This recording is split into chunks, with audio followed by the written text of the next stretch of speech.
Will you follow me one last time? Hello everyone, and welcome to one of my most anticipated, most eager, one of my definitely my number one most anticipated movie of this year. And it is The Hobbit, the Battle of the Five Armies. And basically, all around this year, I've seen so many great films, I've seen so many good ones, I've seen so many bad ones. I told myself this would be the last one I would see. Doesn't matter how many times I would see it. This is the last movie I will see it this year. I'm not seeing the next movie, not the next video you will see. It will be my Thursday this year. I'll do that probably near the end of the month or in the beginning of January, sometime during that time. But I'm here to give you my thoughts on the latest Hobbit movie, which, holy shit, I was anticipating for so damn long. It's granted what a lot of people say is that a lot of people don't like the Hobbit movies there. But I love the first two Hobbit movies so damn much, and I don't just adore, I freaking hail the Lord of the Rings movies. I'm such an enormous fan. I'm an enormous fan of the movies. I am an enormous fan of the books. Hell.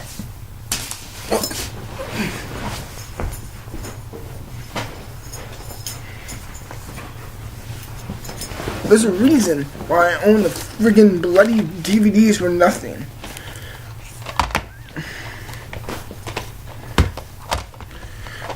Got the theatrical of both of them, and I got the extended shit of both. And that doesn't say loyalty to you, then nothing will. But aside from that, I'm here to give you my thoughts on the movie. And, well, if you don't know about this one, of course, I'll explain the story really fast. It's almost like the last 3 or 4 chapters, I would say, it's pretty much the last 4 or 5 chapters of the book, and it's basically the event right after the desolation of Smaug, and, Smaug is going to the town, he's going to burn it.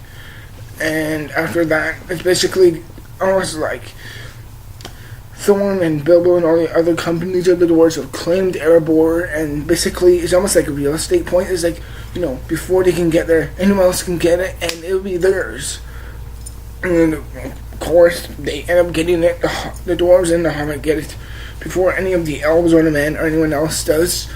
And basically, it's like a big fight of all these certain races coming together. Like, there's the men, there's the elves, there's the eagles, but they come in much later, and there's also the orcs and dwarves, and also the orcs that come in to the battle and they really fight.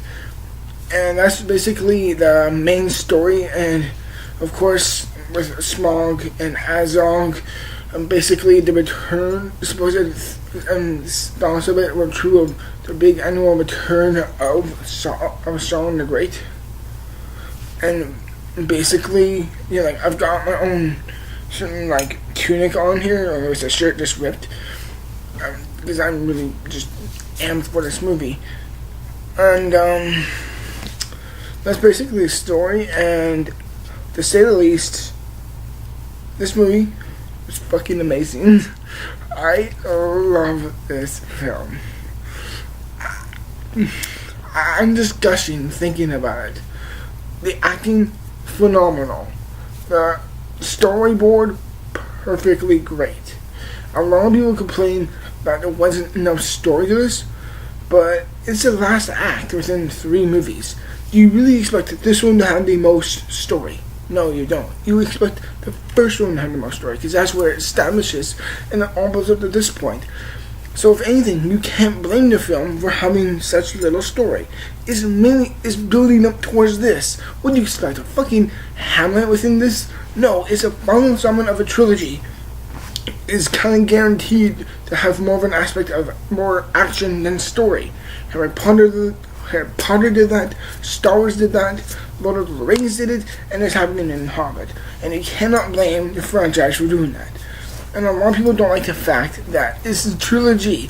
Oh, they bloated it. Oh, they made the 3 movies. They could have made it 1 or 2. First off, if you think that, go ahead all you want. That's your own mentality. But however, I believe you can extend these movies all you want.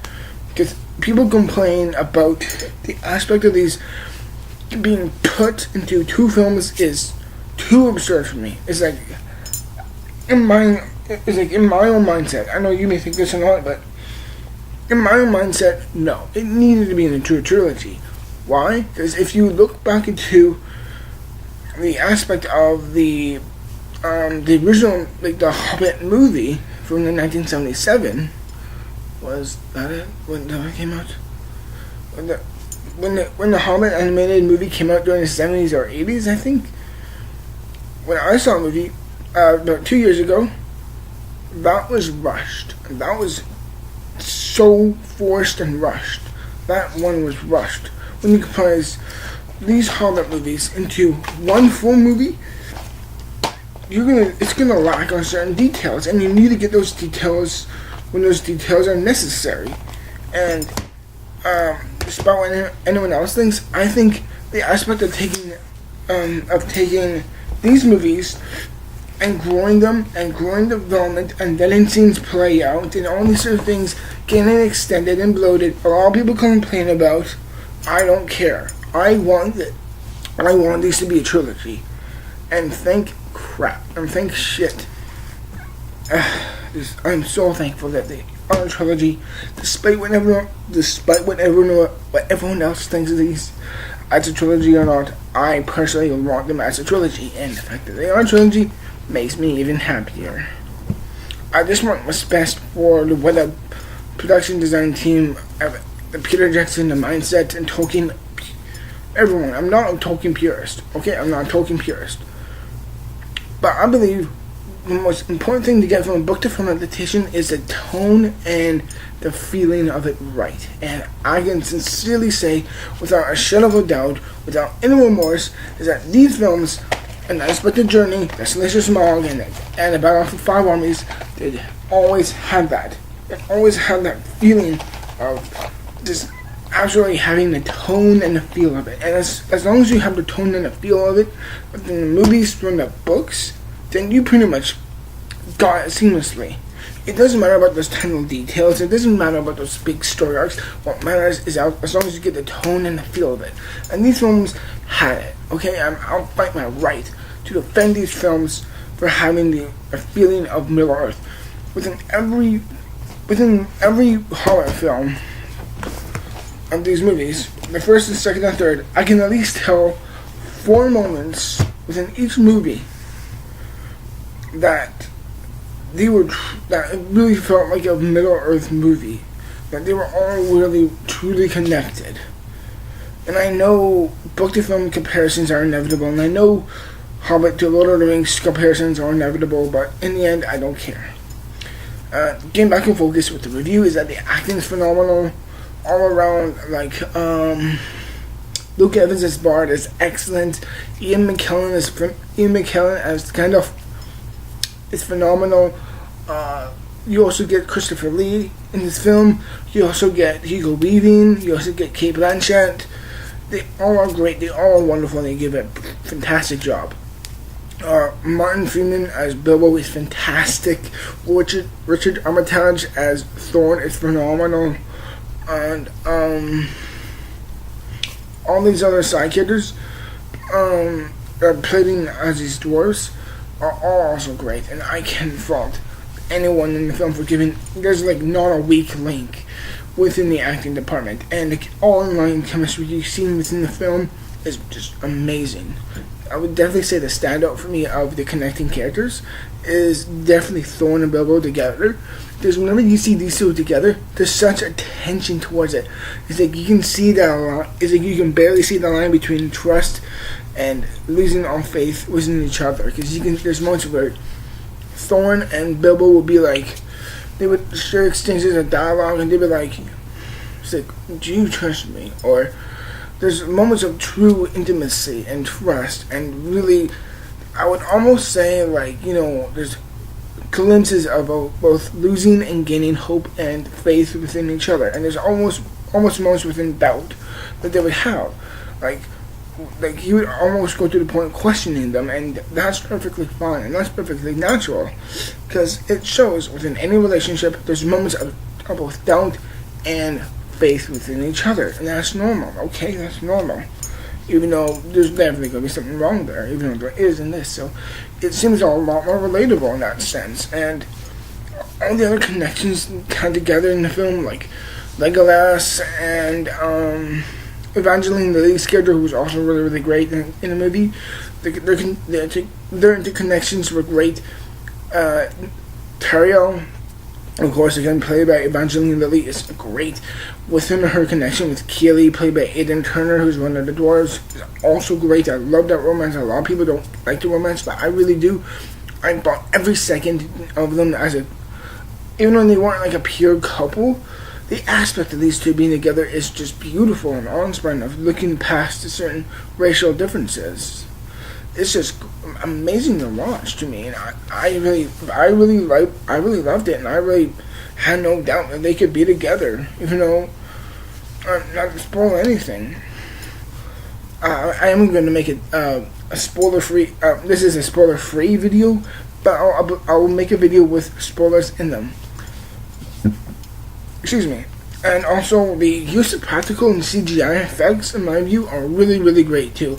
There's a lot of points where I'm like, they can definitely, there's moments where I'll be like, where I could tell, I'm like, okay, that, it was clearly used where, like, set before, and then he kind of overlayered it with the CG. That was good.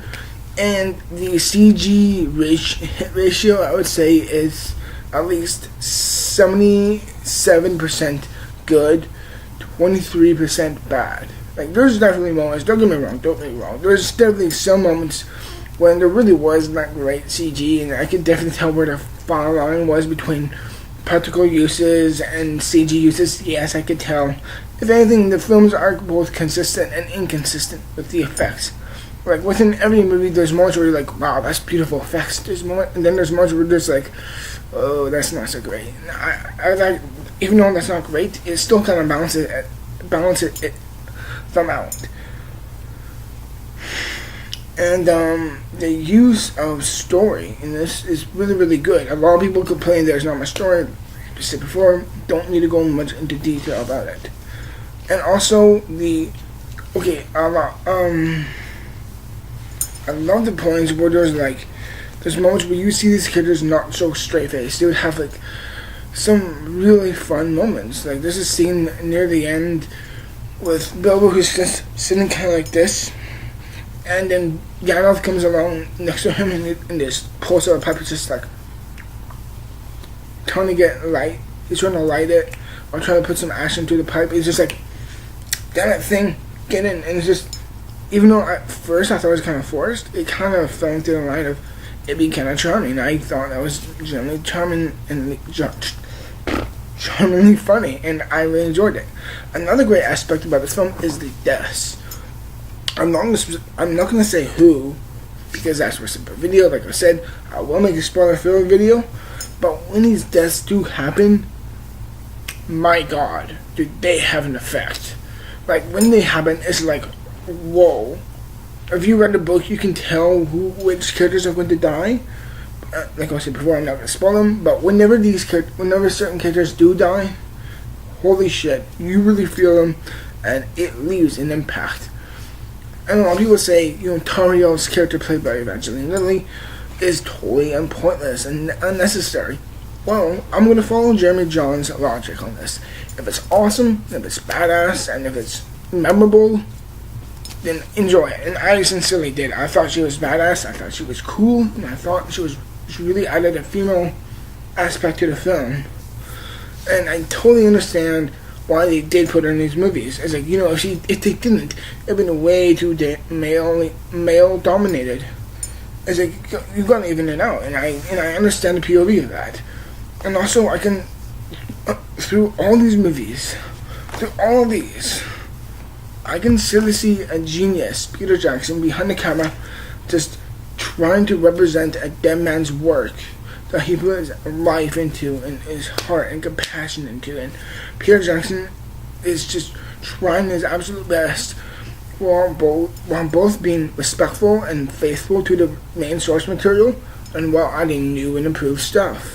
As long as you don't take away big and necessary things, and as long as you don't take those away, I'm all for the film, and I'm all for the enjoyable aspects of the film. Therefore, also a thing I like to add is that there's not a dull moment. Every single second in the film, for me, I felt like, holy shit, I was never taken out of my seat. Like, there was one more where I really had to go to the washroom, and I feel like I should see it again, because I want to see that scene, and I want to see this movie again. And also is that throughout the last week, I've been watching all the movies before I saw this movie, so I could see the parallels, and I could see the build up, and see if it really just added this huge, last piece within the Middle Earth movie puzzle for all of it to really come together, which makes the film a lot more satisfying and a lot more depressing to watch. It's both satisfying and depressing to watch. It's just like, wow, it really feels it all together. It feels complete. It feels like it's just been done within a nice silver bow. And my God, do I applaud the film for that. And also, when you see the ending, you're just like, holy shit, that makes so much sense. And the way it ends and the way it feels is so amazing and so perplexing and so awe-striking that you're just like, when I saw the ending, I'm just like, my God, does that make sense? And it feels so natural to end it on that type of note.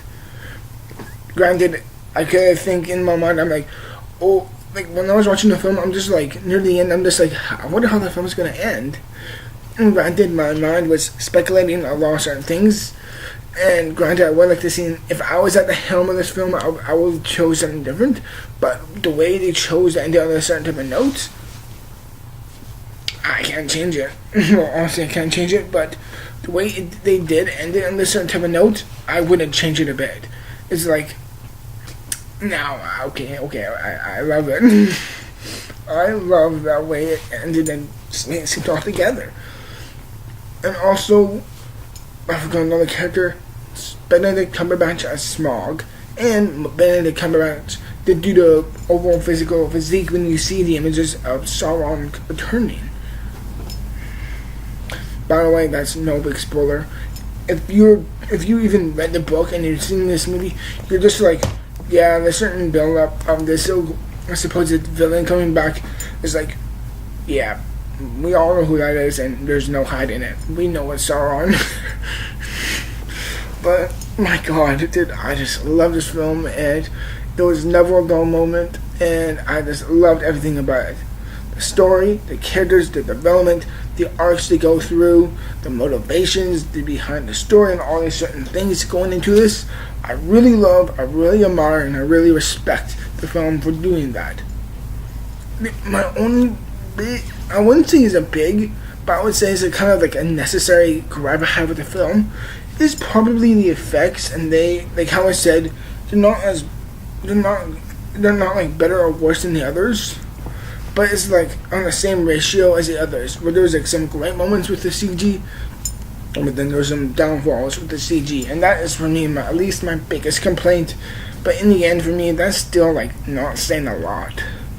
As far as I'm concerned, this is one of my favorite films. I can definitely guarantee you top 5 or even top 3, anything. of this film, and my God, do I love it. Like I said, I'm a Tolkien fan, I'm a Lord of the Rings fan, and I'm a Hobbit fan. I'm the Hobbit fan, and you know what? If no one out there likes, I know these movies do have an audience when I'm at, and thank goodness that there is, because I see a lot of comments that people saying, I like the Hobbit movies, there's nothing wrong with me, okay? And there is nothing wrong with you if you like these movies. I love these movies. They just, oh man, they interconnect so much, and as a Tolkien fan, and as a Peter Jackson fan, and as a film fan, I can sincerely say my collection of Middle-earth views on film have been perfectly executed, and in the end, I love and I applaud the film for doing that. As far as I'm concerned, I have, like I said, I have only one little complaint, and that is about 20% of the film at times of the effects.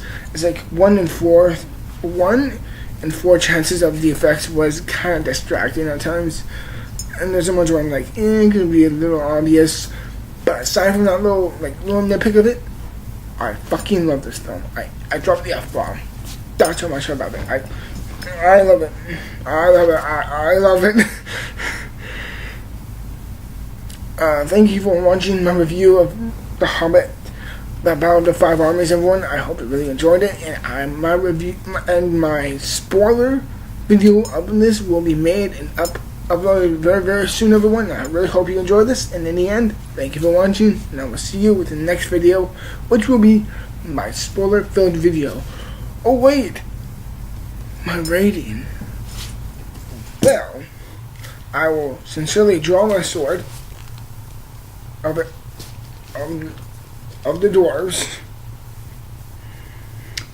and I will grant this film, The Hobbit, The Battle of the Five Armies, a 95%. I love this film, and you can definitely sincerely see more of me and my videos within the future. Thank you very much, everyone, and in the end, hashtag one last time for Middle-earth, for all Tolkien fans. Let's join the battle of the Five Armies. Thank you, and I will see you within the future for a spoiler-filled video. Goodbye.